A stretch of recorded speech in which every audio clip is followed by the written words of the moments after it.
आज 5 सितंबर है, जो हमारे पूरे देश में राष्ट्रीय शिक्षक दिवस के रूप में मनाया जाता है। 1962 से यह दिन मनाया जा रहा है और इस दिन को मनाने के पीछे एक बड़ी ही रोचक कथा या कहे वाकया है कि डॉक्टर सर्वपल्ली राधाकृष्णन, जो हमारे देश के पूर्व राष्ट्रपति हैं और जिनके जन्मदिन पर शिक्षक दिवस मनाया जाता है, उनके शिष्य एक बार उनसे मिलने गए और वे उनके जन्मदिन को मनाने की अनुमति चाहते थे। तो उन्होंने ये बात उनके सामने रखी, जिसे सुनकर राधा कृष्णन जी ने कहा कि मुझे बहुत अच्छा लगेगा यदि तुम लोग इस दिन केवल मेरा अकेले का जन्मदिन नहीं मनाओ, केवल मुझे अकेले को सम्मानित ना करो, बल्कि इस दिन तुम लोग शिक्षक दिवस मनाओ और देश के सभी शिक्षकों का सम्मान किया जाए, उनके प्रति अपना जो है कृतज्ञता मनोभाव प्रकट किया जाए। तो इस तरीके से जो है शिक्षक दिवस की शुरुआत हुई।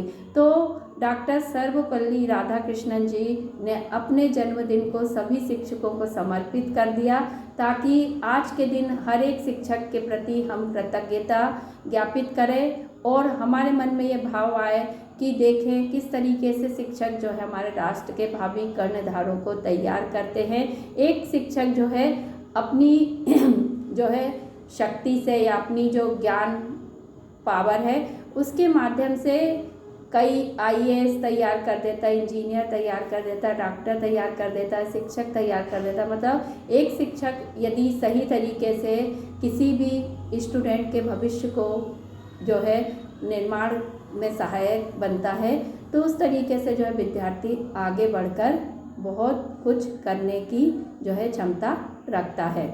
और हमारे देश में तो गुरु की महिमा शुरू से ही बखान की गई है, शास्त्रों में, पुराणों में, वेदों में। और बड़ा अच्छा सा जो इसके पीछे एक दोहा कहा जाता है कि गुरु गोविंद दो खड़े काके लागू पाए, बलिहारी गुरु आपकी गोविंद दियो बताए। मतलब गुरु ही वह माध्यम होता है, सेतु होता है, जो हमें परमात्मा से जोड़ता है, परमात्मा का पता देता है।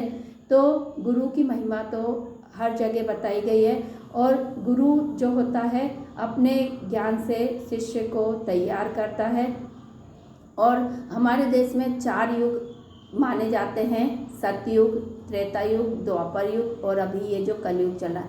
हर युग में यदि हम दृष्टिपात करें तो हमें कुछ ऐसे गुरु और शिष्यों की जोड़ी नज़र आती है जिन्होंने कि अपने अद्भुत पराक्रम से कुछ ऐसा कार्य किया कि आज भी हम उन्हें याद करते हैं।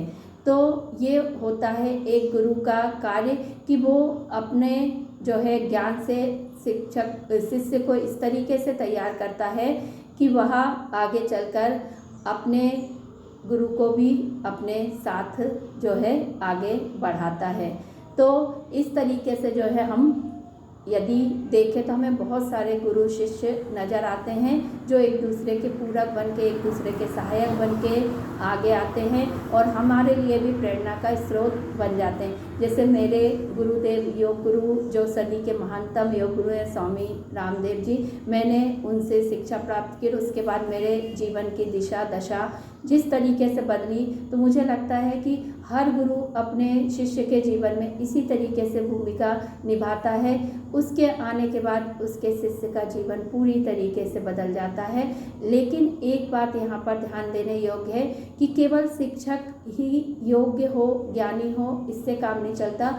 जो शिष्य हो उसको भी अपना समर्पण भाव, लगन दिखानी पड़ती है, तब जो है शिक्षक से वह ज्ञान प्राप्त होता है। जैसे हम कहते हैं ना कि दान सुपात्र को दिया जाना चाहिए, ऐसे ही ज्ञान भी सुपात्र को ही दिया जाना चाहिए।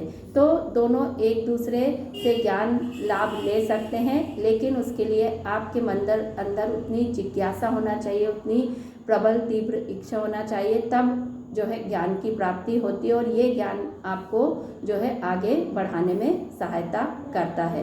तो शिक्षक दिवस पर वे सभी शिक्षक जो कि सत्य निष्ठा के साथ कर्तव्य का पालन कर रहे हैं उन सभी को, और जो इस क्षेत्र में अपना कैरियर बना रहे हैं उनको भी शिक्षक दिवस की बहुत बहुत शुभकामनाएं।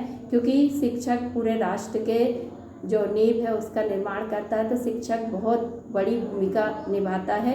सभी शिक्षक अपनी भूमिका इसी तरीके से आगे निभाते रहें। ऐसी मनोकामनाएं सभी को अनंत शुभकामनाएं। पुनः एक बार शिक्षक दिवस आप सबको बधाई हो। धन्यवाद।